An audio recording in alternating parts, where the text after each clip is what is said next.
Welcome to Meet the Press Now. I'm Kristen Welker in Washington. If it's Wednesday, we have election results from a dramatic night full of surprises, setting the stage for a slew of key midterm contests, starting with a major upset in Florida, where Democratic Socialist State Representative Angie Nixon defeated the establishment-backed candidate Alex Vindman by double digits. It's the latest in a string of primary victories for insurgent Democrats in Senate primaries all across the country. Nixon will take on incumbent Senator Ashley Moody, who handily won the Republican primary. And she wasted no time attacking Nixon for her affiliation with the Democratic Socialists of America in her victory speech.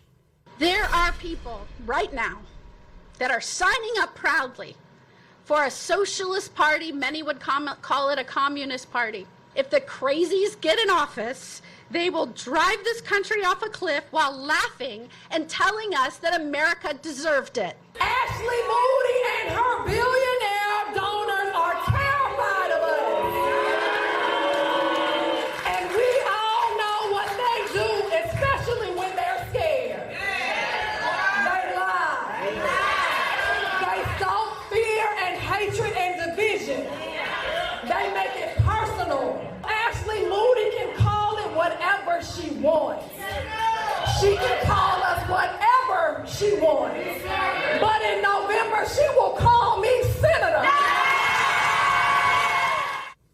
Despite Nixon's win, moderate and establishment Democrats won elsewhere in Florida. David Jolly, a former Republican, clinched the Democratic Party's nomination for governor. We will speak to him a little bit later on this hour. Congressman Jared Moskowitz beat DSA-backed candidate Oliver Larkin in the newly redrawn 25th district. And 11th term Congresswoman Debbie Wasserman Schultz beat a field of challengers in the 20th district. The other major surprise from last night came in Alaska's Senate primary, where the top four finishers will advance to the general election. Right now, with roughly 80% of the vote in, Democrat Mary Peltola has more votes than incumbent Senator Dan Sullivan. And in third is the other Dan Sullivan, who Republicans have accused of trying to sabotage the race by confusing voters.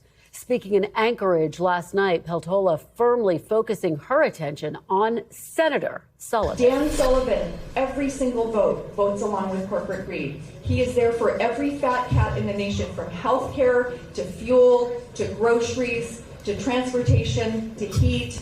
This has to change. We've got to get working people, regular people in, worrying about regular people.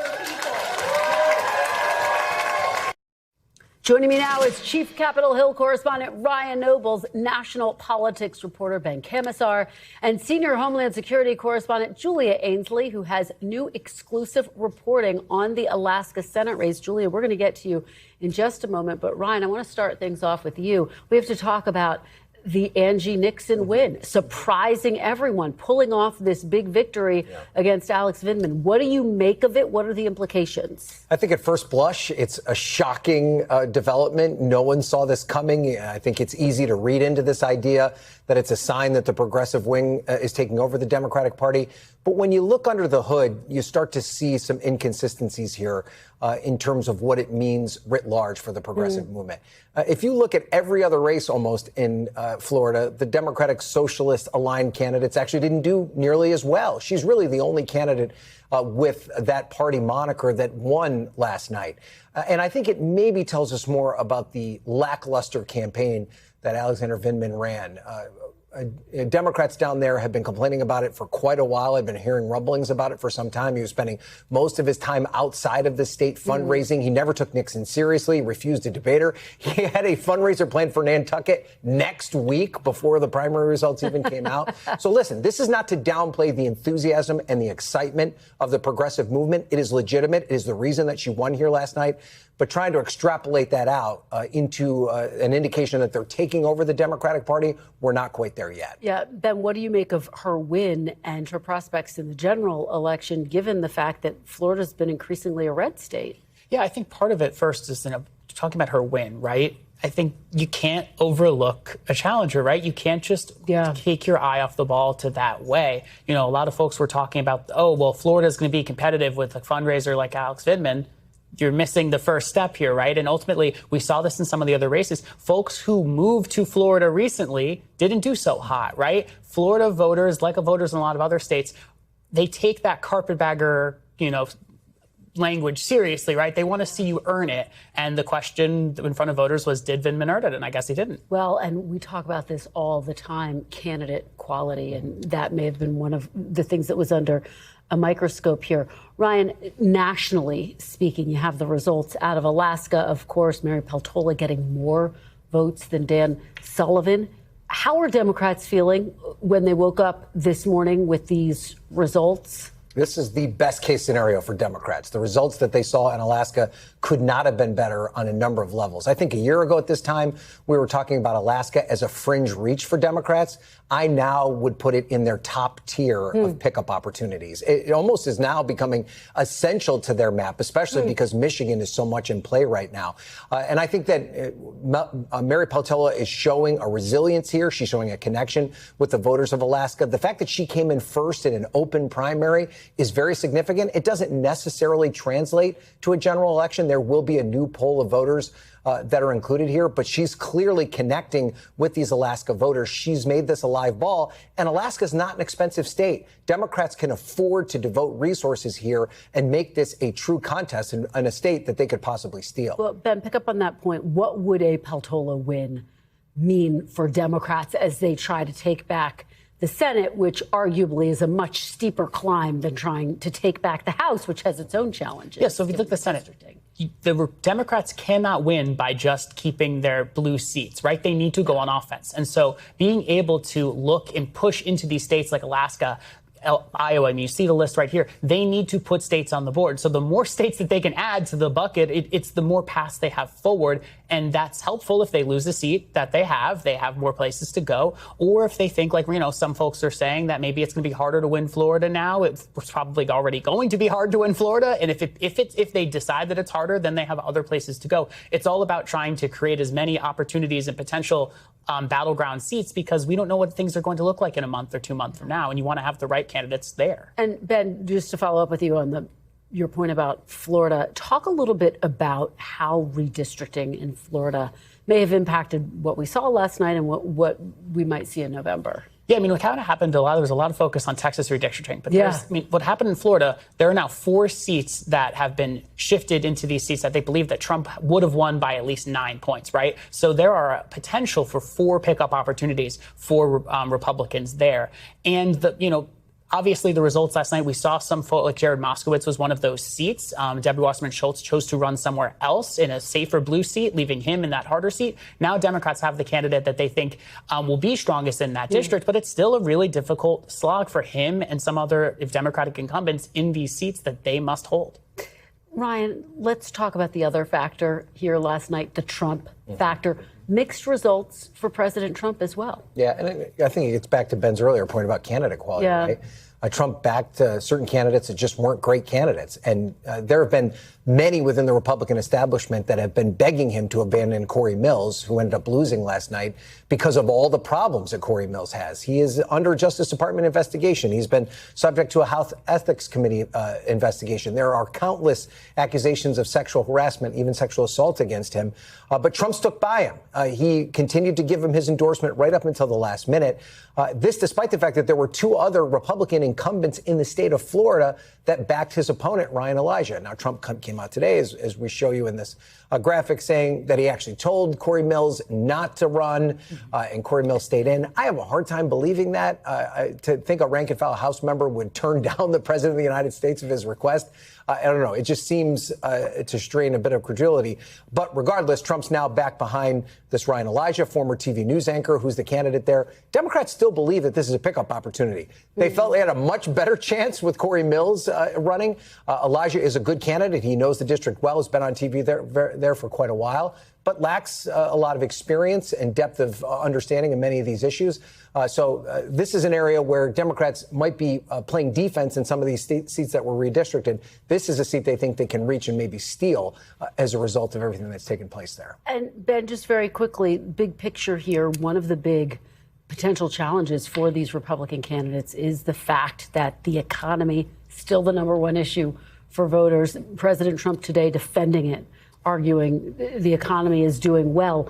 But at the same time, gas prices are above $4 a gallon. This is as the Democrats battle for this intra-party debate over how far to the left they should go. This is really what Republicans are facing. I mean, are these the contours of what we're seeing as we head to November? Yeah, no, I mean, I think I was describing this to someone else. It's a debate, but it's a push and pull between the terrain, which favors Republicans a little bit, and the national environment that favors Democrats. And so you get the economy piece. I mean, this has been one of my favorite talking points for a while, is what you're hearing from the White House and the Republicans and the president sounds a lot like what you heard from Joe Biden and the Democrats and the White House about that. Inflation is transitory. Don't worry about how that feels for you. This is actually good because look at these economic metrics over here. Oh, the Americans will stomach the rising gas prices because they understand the war that we're fighting is a war for good. It's the same point, and it didn't work for the President Joe Biden. And this was a president, I keep going back to your interview with him in 2024. He won on the immigration and he won on the economy. And that economy is so important. And that's going to be what he's going to be judged against. And to Ben's point, quick, about the terrain, there's only so much of this tweaking you can do with these congressional districts. Ultimately, voters have to vote. Yes. And if the voters aren't on your side, it doesn't matter how much you gerrymander these districts. They ultimately have the final say. It's a great point. Thank you both for starting us off. Great reporting and conversation. Really appreciate it. Julia, let me turn to you now. Let's go back to Alaska, where you have two Dan Sullivans. You have Senator Dan Sullivan and then another gentleman running named Dan Sullivan. You have exclusive reporting about the federal investigation into the second Dan Sullivan. What can you tell us?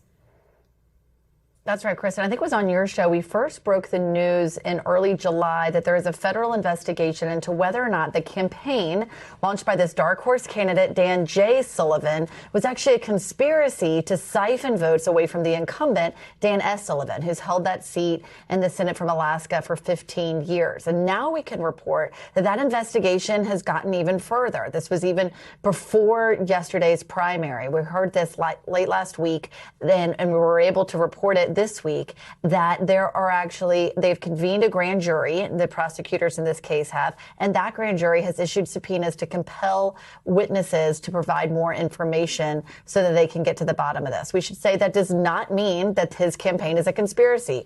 The convening of a grand jury merely means just that, and even a grand jury's power is to indict. That would bring charges, and then prosecutors would have to go before a jury and use that indictment and show why they think that this was a conspiracy. Remember, Republicans had been pointing to Dan J. Sullivan and arguing this was a conspiracy launched by Democrats to try to help Mary Peltola, the Democratic candidate you were just speaking about. This is a very closely watched race in Alaska, as those margins in the Senate are looking so close. And so Republicans had looked at a few things to show that they thought this campaign might be a sham. They said that this is a man who just registered as a Republican the same day he registered to vote. They looked at the metadata of the filing paperwork and said there was actually a Democrat consultant who helped him file. And they looked at the initial that he used when he first filed as Dan S. Sullivan, which is actually the middle initial of the incumbent, not his own initial, which is a J.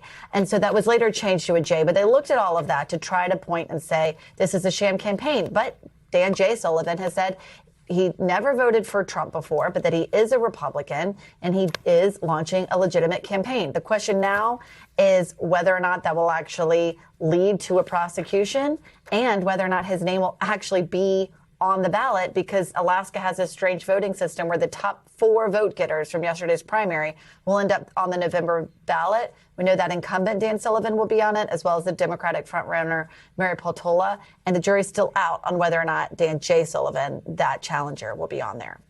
Well, there are a lot of reasons why this race is fascinating, and you just laid out a number of reasons why we continue to watch it so closely. Julia Ainsley, thank you. Please continue to keep us updated on the status of that investigation. We really appreciate it. And you can read Julia's story and dive deeper with access to exclusive NBC News articles and more subscriber-only content by scanning the QR code on your screen and subscribing now. And coming up, we're diving deeper into last night's primaries. I'll go one-on-one with David Jolly, the former Republican who won the Democratic primary for governor, as he gears up for a general election fight with Republican Congressman Byron Donalds.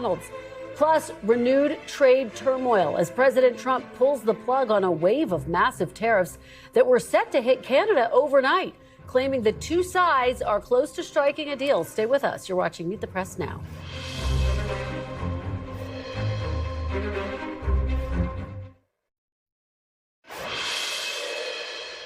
Welcome back. As we mentioned last night, elections set the table for some key races to watch this November, including in Florida, where Congressman Byron Donalds will go up against former Congressman David Jolly in the state's gubernatorial race.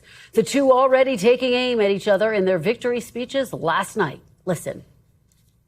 David Jolly is a career political insider, a Washington lobbyist casting checks for special interests, and an MSNBC commentator who was part of the very revolving door he claims he'd clean up. David Jolly represents everything that folks hate about Washington, D.C. Liberal David Jolly is the change that Florida cannot afford. You see, Byron Donalds has sold the governor's mansion to the highest bidder. And the special interests across the state have been happy to play ball, folks. Let me tell you something. Byron Donalds might be for sale, but Gwen Graham and David Jolly never are. And joining me now is the Democratic nominee for governor in Florida, former Congressman David Jolly. Thank you so much for joining us. Really appreciate it. Good to be with you. Thank you, Kristen. Well, congratulations on your primary win. Let's talk about the stakes. Florida, as you know, has not had a Democratic governor since 1999. Democrats lost the last gubernatorial race by nearly 20 points. Why do you think you can flip this seat, and what do you have to do to accomplish that? Because 2026 isn't 2022. In 2022, voters wanted to continue on the current direction, but in 26, voters are screaming for change. Look, people are worried about the economy that's gripping them so hard that they're not sure about whether they can stay in their house, afford their rent, get health care, or where to educate their kids.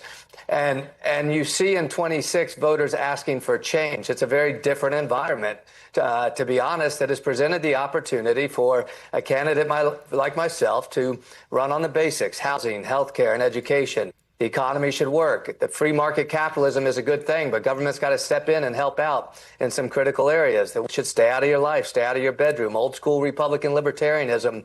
Look, voters are telling us they want change. And so in Florida, Kristen, this is a unique year. Our congressionals have swung by 15 points. The city of Miami elected a Democratic mayor for the first time in 30 years. It was 19 points. Mar-a-Lago elected a Democratic state representative. Sarasota's red wall fell last night. Voters want change. Byron Donalds is promising more of the same, and we're the candidate of change. Well, you know, you talk about the broader environment. If you look at the numbers, more Republicans turned out for the Republican primary than Democrats turned out for the Democratic primary. You see the numbers right here. It's a big gap, Congressman. Sure. How do you close that enthusiasm gap between now and November? And presumably you've got to win over some independents as well. Yeah, you had a much more competitive environment on the Republican side last night. Byron Donalds had spent $55 million. He was endorsed by the president, and still more Republicans voted against him than voted for him. You had three other candidates with significant followings. We had been able to unify our Democratic primary, so I think that impacted turnout. But here's the most important thing. Translate that to the general election. That's fine. In all of the elections I just mentioned, the night that Mar-a-Lago, Republican Mar-a-Lago elected a Democratic state representative. And in Hillsborough County that same night, a Republican community elected a Democratic state representative. Kristen, more Republicans voted than Democrats in those races.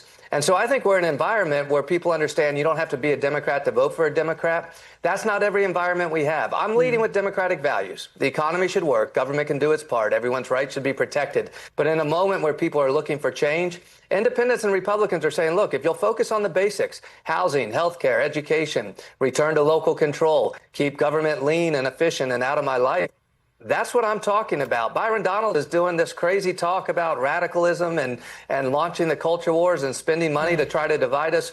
We're also a nation that's broken, and we're looking for something better in our politics. It's not Byron. Well, let me ask you about Byron Donalds. You heard what he said about you in the introduction. He's also called you a Trojan horse for the far left. Are you? How do you respond to that? Byron Donalds calls me radical. I'm not even cool, Kristen. I'm a former Republican. I was an independent. I reject socialism. I reject the DSA. I'm a capitalist that believes capitalism creates the greatest amount of economic opportunity. I also know since World War II, both Republicans and Democrats have realized there are some things the private sector won't solve for us. Homeowners insurance reform in a natural disaster state. I think we need a state catastrophic fund. The delivery of primary health care to families that can't afford it. A celebration of public education, investments in clean air and clean water. Look, I'm a Bush 41 Republican who left the party, became an independent. Today, I'm a proud Florida Democrat, not a reluctant one. But Byron Donalds is using all of this scare tactics because they don't have an answer in Trump's economy to improve people's personal lives. So he launches the culture wars. He uses the scare tactics. Interestingly, Kristen, last night in his acceptance speech, he mentioned me 5 or 6 times, Mandami a couple times. Not once did he mention President Trump. He is Donald Trump's guy. It's his president. I've encouraged Byron. Campaign with Donald Trump in Florida. Defend the current economy in the state of Florida. He's already a Republican running away from his Republican president right now. Let me follow up with you on that point. You just said you reject the DSA. Angie Nixon is a member of the Democratic Socialists of America. Is the Democratic tent big enough for both you and Angie Nixon? Do you welcome Democratic Socialists? I do not support Democratic Socialists. I reject Democratic Socialists. I reject socialism. I'm a capitalist. Here's what I can tell you about Angie Nixon. But is there room in the Democratic Party for both of you? Is there room in the Democratic Party for both of you? I don't think Democratic Socialists represent democratic values, but I'm not running to referee the Democratic Party conversation. I'm running to be governor of the state of Florida. But I want to give credit to Angie Nixon on something. I've run a Lawton Childs campaign. I've been all around the state of Florida, 300 town halls, red, blue, purple. You know who else has been in there? Angie. She hasn't been running a DSA campaign. She's been running a campaign that is in the community saying, I want to help improve your life, improve your economic opportunities with housing, healthcare, and education. She's a warrior who's been leaving it all on the field. And so last night, voters said, we want that warrior. Look, Angie and I have been in touch today. I've been out of politics long enough to tell the truth, Kristen, and I'm going to be honest with you. Angie Nixon and I are going to disagree on a whole lot in this race. We are.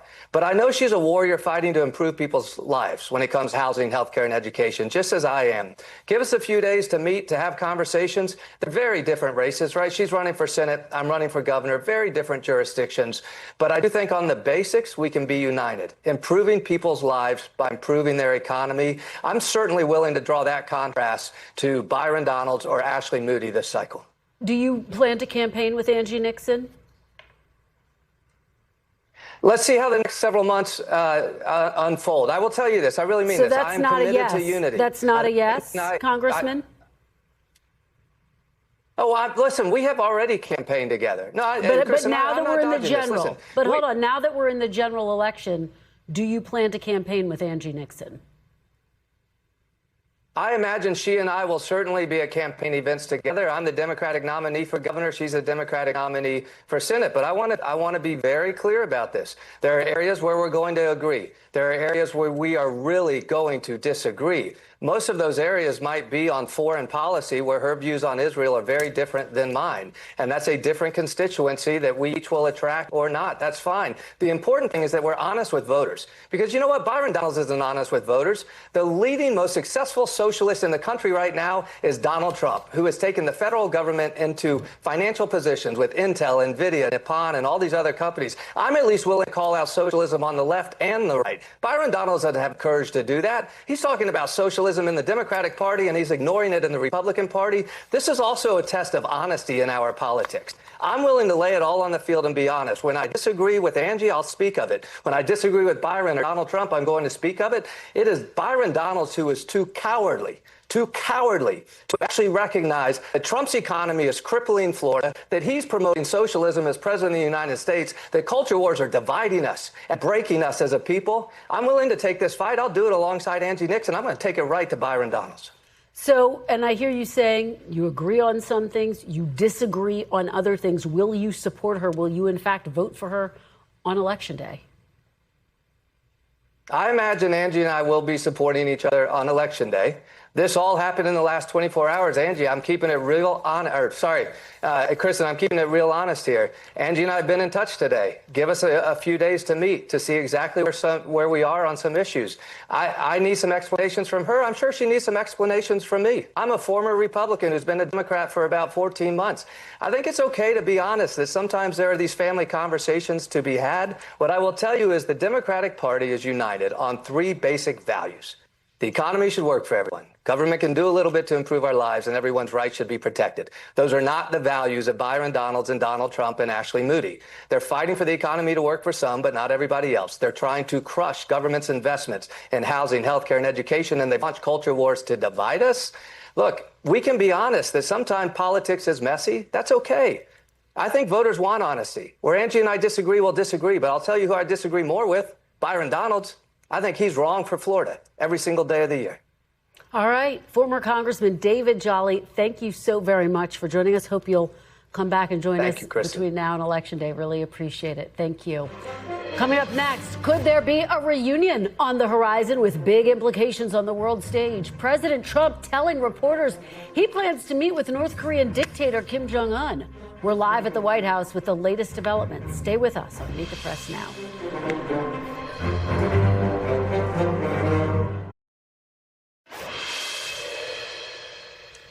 Welcome back. Once again, President Trump announced an 11th hour walkback of his latest tariff threat, this time delaying the 50% tariffs on Canada that were set to take effect today. In a post on social media late last night, the president saying he was pausing the tariffs for 3 days and saying the U.S. and Canada have a trade deal subject to finalization. Today, the president was pressed on the details of that agreement, though he didn't provide specifics. Yeah, we had a very good conversation with the Prime Minister last night, and we've come to a deal with Canada. As you know, the 50% tariffs across the board were going on against Canada today, and they called yesterday and they gave us the points that we had to have. Very fair deal for both. They were going to get a 50% tariff on everything starting today, and we've held it back 3 days. It's all subject to finalization of documents. So subject to the finalization of documents, we have a deal with Canada. And I think it's a very good deal for both parties. Meanwhile, Canadian Prime Minister Mark Carney is taking a much more cautious tone, saying in a statement, quote, substantial progress has been made, although there is important work still to be done. Joining me now is NBC News senior national political reporter Sahil Kapoor at the White House. Sahil, so do you have any more details on what's actually in this deal that seems to be coming together between the U.S. and Canada? There is not a lot of clarity, Kristen, in part because there's somewhat mixed signals coming out of the two countries. This morning, President Trump called it a deal. This afternoon, he softened it to probably a deal. Notice that Canadian Prime Minister Mark Carney has not used the word deal. The phrase he's used is intensive discussions and substantial progress. Trump also, by the way, said he has delayed the 50% tariff on Canada's request, another thing that the Canadians have not confirmed.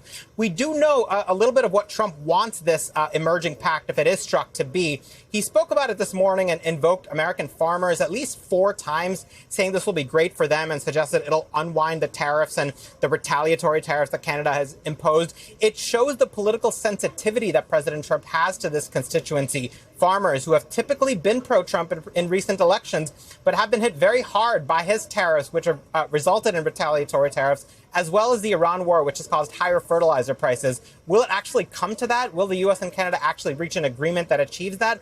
That is far from clear because there's no indication from the Canadians that they're willing to accept that kind of framework.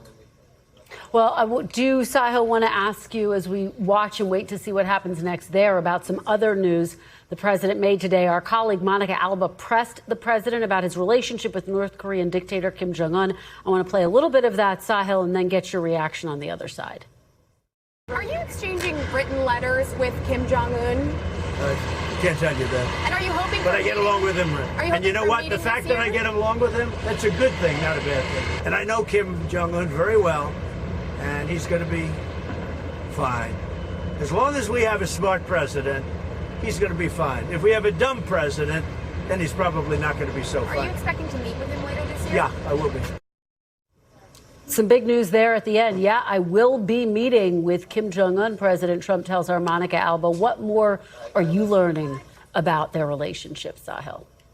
Well, Kristen, we know President Trump is very happy with the relationship and seems to be building U.S. foreign policy toward North and South Korea, at least in part on the basis of that relationship. We also have a report from North Korea state-run news agency, by the way, that says Kim's sister, Kim Yo-jong, was not aware of any such communications between her brother and President Trump. Another instance of President Trump making a claim about a foreign country that country has not, at least yet, confirmed. Our colleague Garrett Haake this afternoon additionally asked President Trump if denuclearization of the Korean Peninsula is still the U.S. goal, as it has been a longstanding goal. The president declined to say if it is.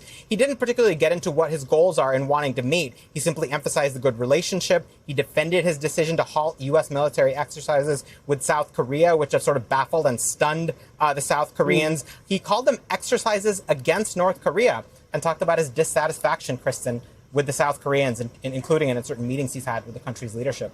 All right, Sahil Kapoor covering a lot of ground for us today. Thank you so much, Sahil. Really appreciate it.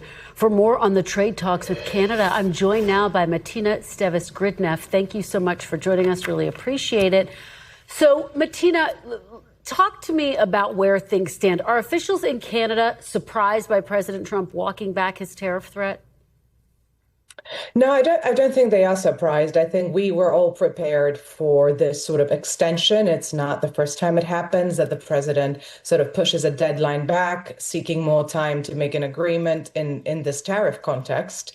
And I do think that the talks have intensified in recent weeks. The Canadian negotiating delegation spent the weekend in Washington to get this across the line. So I think this is what the Canadians have been working towards. There is, however, a new deadline that's midnight Friday. And so we've got another cliffhanger ahead of us. Well, given that, is Canada preparing for the possibility that those tariffs may be imposed after all?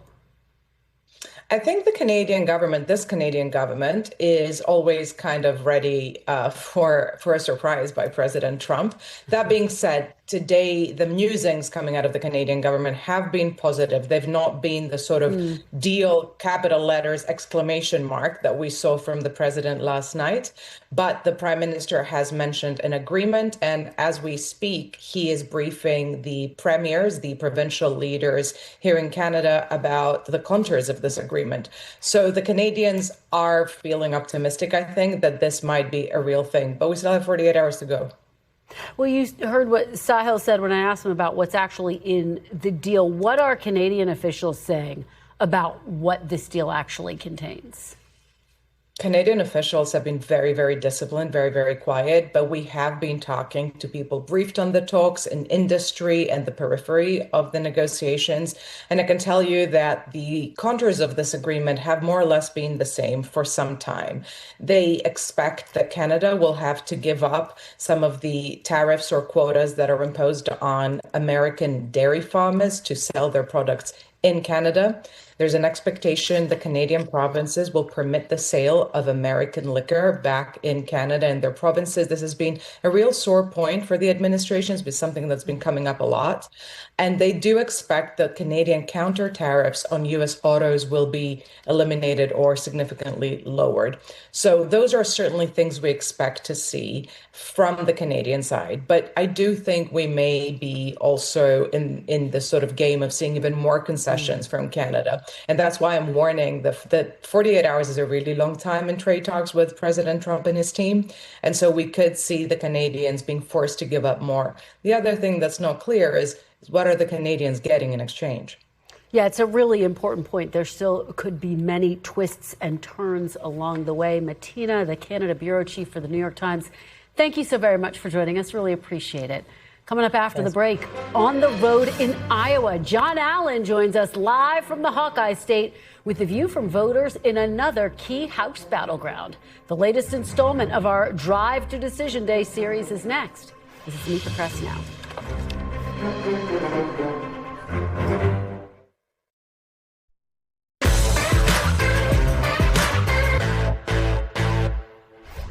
Welcome back. It's time to hit the road for day 4 of our Drive to Decision Day. Our colleague John Allen and his team reporting from 8 battleground House districts across 5 states this week, all of them along Interstate 80. They've already spoken to voters in New Jersey, Pennsylvania, and Ohio. Today, John and company have made their way from the Buckeye State to the Hawkeye State. They're in Davenport, in Iowa's 1st congressional district. A district Republican, Marionette Miller Meeks, won by less than 1,000 votes in 2024. And John joins me now from Davenport, Iowa. John, thanks so much. This is such an exciting series that you have this week. Let's start off with Congresswoman Marionette Miller Meeks defeating Christina Bohannon by less than 1,000 votes in 2024. What are voters there saying about her chances in 26? It's going to be a brawl right here on just the west side of the Mississippi River. Even some of Marionette Miller Meeks' supporters, including one woman we spoke to at length today, say that they're worried she might lose this race. As you said, less than 1,000 votes last time, rematch against Christina Bohannon. So one of the real tough races for an incumbent. So, yeah, indeed, Miller Meeks defeated a MAGA challenger in her primary. What does that tell you about President Trump's popularity? What are folks saying to you there, John? Yeah, it's really interesting, Kristen. Miller Meeks defeated a MAGA challenger, but she did it with Trump's endorsement, so it's a little hard to tell just from that. One of the reasons we wanted to talk to voters here, Republican voters here in particular, and here's what one of them, Darcy Lilliquist, had to say to us. So, if you could say something to President Trump, what would it be? Get a more of a reality of what people are living like. You know, go live with a senior citizen living on $1,500 a month in Social Security. See how we have to live. So you're feeling it. I mean, you're really feeling it. Yeah. And Darcy is somebody who voted for President Trump 3 times. She feels like he's not feeling her pain, not understanding what's going on in her life and the lives of people around her who are struggling with the economy right now. Well, it's always so revealing to actually hear from the voters, John. There's nothing that puts you more in the mind of what's actually happening in these midterms. You were in Toledo, Ohio yesterday in a district Republicans are hoping to flip in November. And I know you spoke to a barber about what he thinks will happen in November. What did he tell you, John? Yeah, Kristen, you know, talking to voters is one of the great things. Also talking to barbers because they talk to so many other people. This was Stephen Anderson. He talks to politicians. He talks to folks with a lot of money, folks with very little money. And here's what he said about where he thinks the politics are going based on his conversations with people he's known for a long time, both Republicans, Democrats, independents, rural, urban, et cetera. Here's what Stephen had to say. I think, you know, talking to my clients, I think there's going to be a little bit of a blue wave. I just think people are fed up with a war they didn't want. That's on a lot of people's minds. You know, what are we doing over there? And then there's also the issue of tariffs. People are bothered that, you know, we're paying the tariffs. It goes back on the consumer. Prices go up. That's hard. You know, these clippers have doubled in price. All of my supplies have gone up. Everything has gone up. Utilities, rent. I think they may. I really do. I think a lot of people, just like in the last election, you saw a lot of Democrats vote Republican. I think it may flip a little bit back this time. That's the sense I'm getting. Just because people are stretched in income, people are stretched in expenses. It's just really hard. You know, you got mom and dad both working with 3 kids and you can't make it. And Toledo's so interesting, Christian, because it's one of the few Republican pickup opportunities. Representative Marcy Kaptur's been there since the early 1980s, a Democrat. But you hear Anderson there in Toledo saying he thinks that there may be a bit of a blue wave this year. It's just fascinating to hear from him, John, and you're right. He clearly has his finger on the pulse of his community there. Look, you have been on the road now for 4 days, bringing us incredible stuff. What have you noticed overall, John? Any trends that you're starting to really pick up on? Yeah, there are a couple of important trends that we're picking up here. Me and the guys with me, Frank and Marshall. I would say the big one right now is that there is real frustration with the president, and particularly among Republicans who aren't the hardest core MAGA voters, and among independents who said, you know, over and over again to us that the president promised that he was going to stop inflation immediately. That hasn't happened. The president said he wasn't going to start any new wars, bragged about his first term not starting new wars, and now they see an Iran war that is bringing gas prices up. That just comes out every day in nearly every conversation we have with anybody who is not the most loyal Trump voter. Well, it's just fascinating stuff, John Allen. I know you've been busy, and it continues. Tomorrow, you're going to join us from Des Moines. We look forward to that, John. Great to see you. Still to come, a stunning setback at last night's primary debate for Senator Darlene Graham as she struggles to answer questions tied to national security, the issue that was central to her late brother Lindsey Graham's legacy. The moment and the fallout next. This is Meet the Press Now.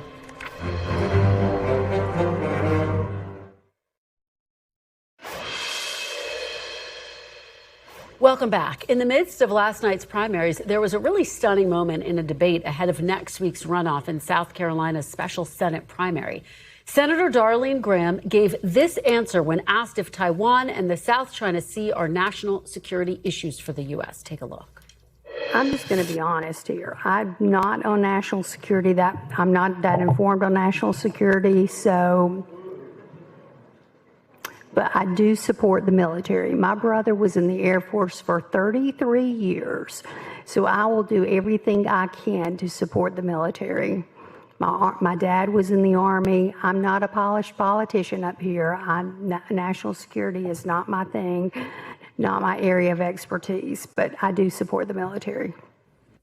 Foreign policy and national security were, of course, two vital issues that Senator Graham's late brother, Lindsey, was known for. Darlene Graham faces Congressman Ralph Norman in a primary runoff next Tuesday for Lindsey Graham's Senate seat.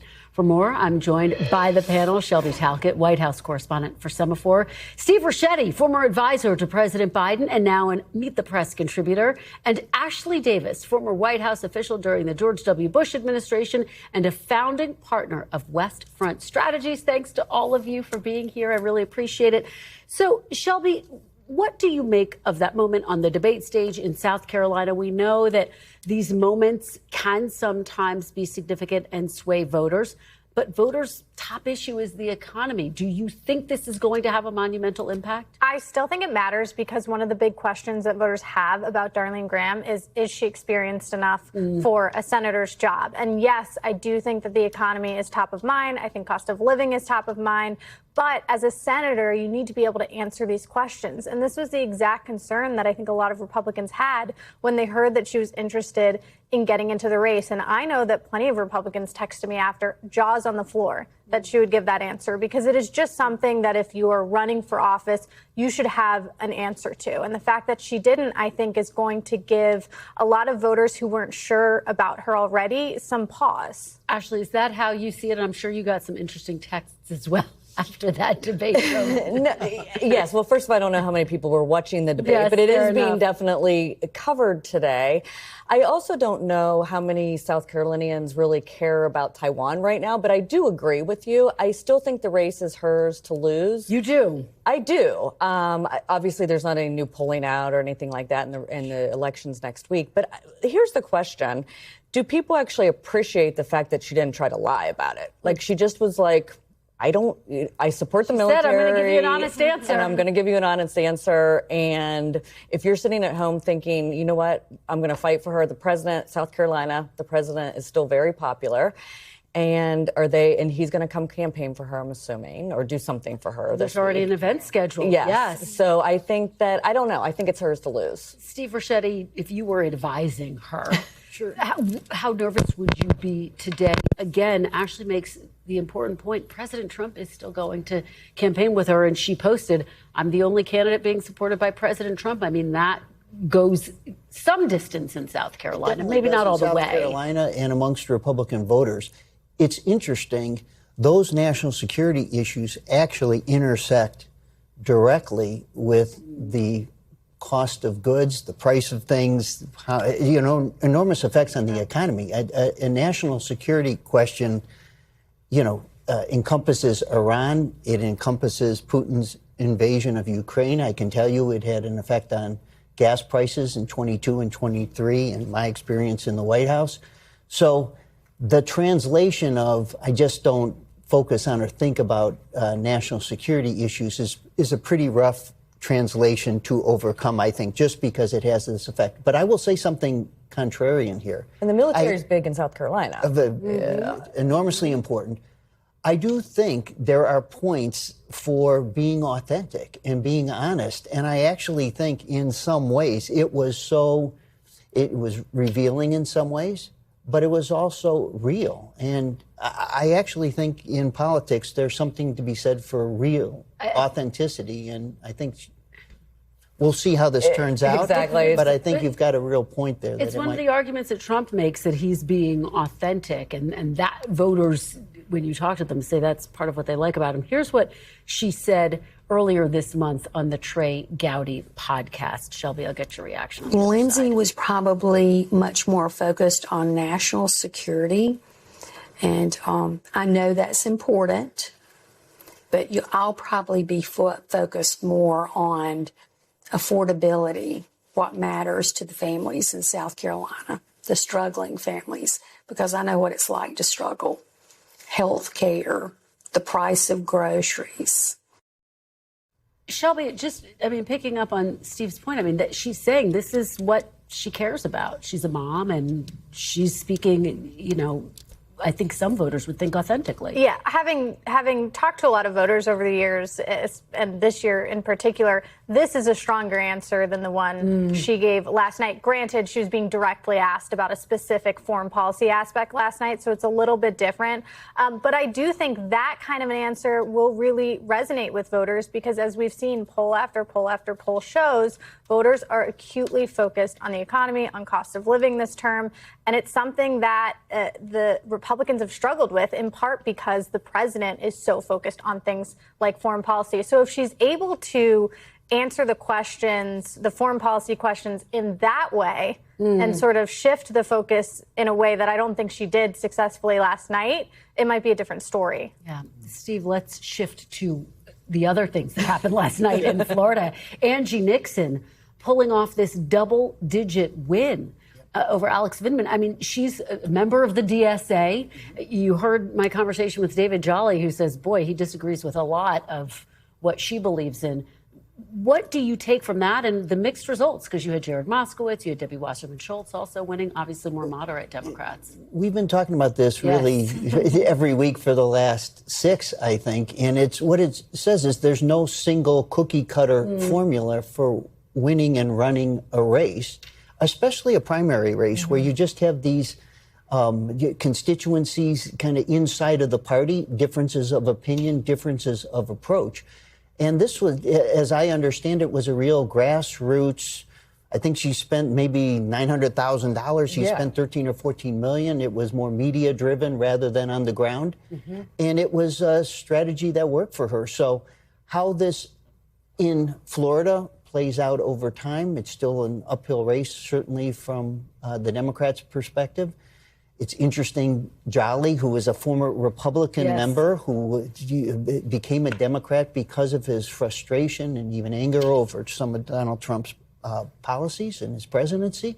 So we're seeing two different, ways of running a race, and either one of them in the Democratic Party could work today. Yeah, very different ways of running a race. And Ashley, I just wonder how it's going to scramble where Democrats and Republicans are putting their money, what races they're going to be focused on. You think about a Michigan, and I think the question there with Abdul Al-Sayed, do Republicans run the risk of underestimating his chances of winning in a general election? I think so. Listen, I think Mike Rogers is a great candidate, known him for years. However, I think the excitement, we don't have the excitement behind us. We don't have that energy that Al-Sayed especially has. I don't think that she's going to win the Senate. I think Ashley Moody's probably happy today. But I think in a state like Michigan, it's a serious contender. And we were just talking about this out there. And I said, this is why AOC scares me so much running if she runs for president, because I think her excitement behind her is going to be something that you can't stop as much as just a traditional boring candidate. Shelby, what were your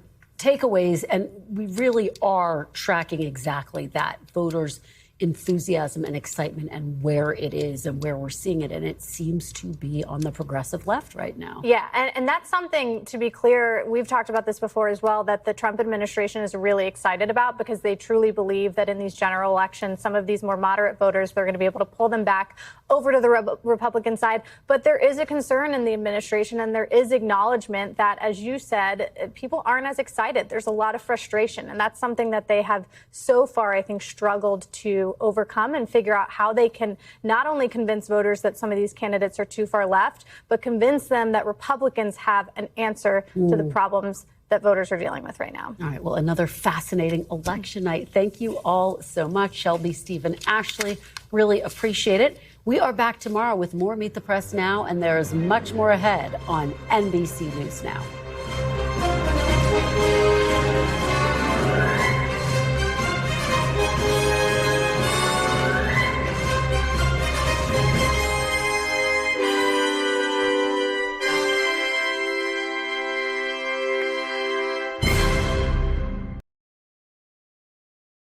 We thank you for watching, and remember, stay updated on breaking news and top stories on the NBC News app or watch live on our YouTube channel.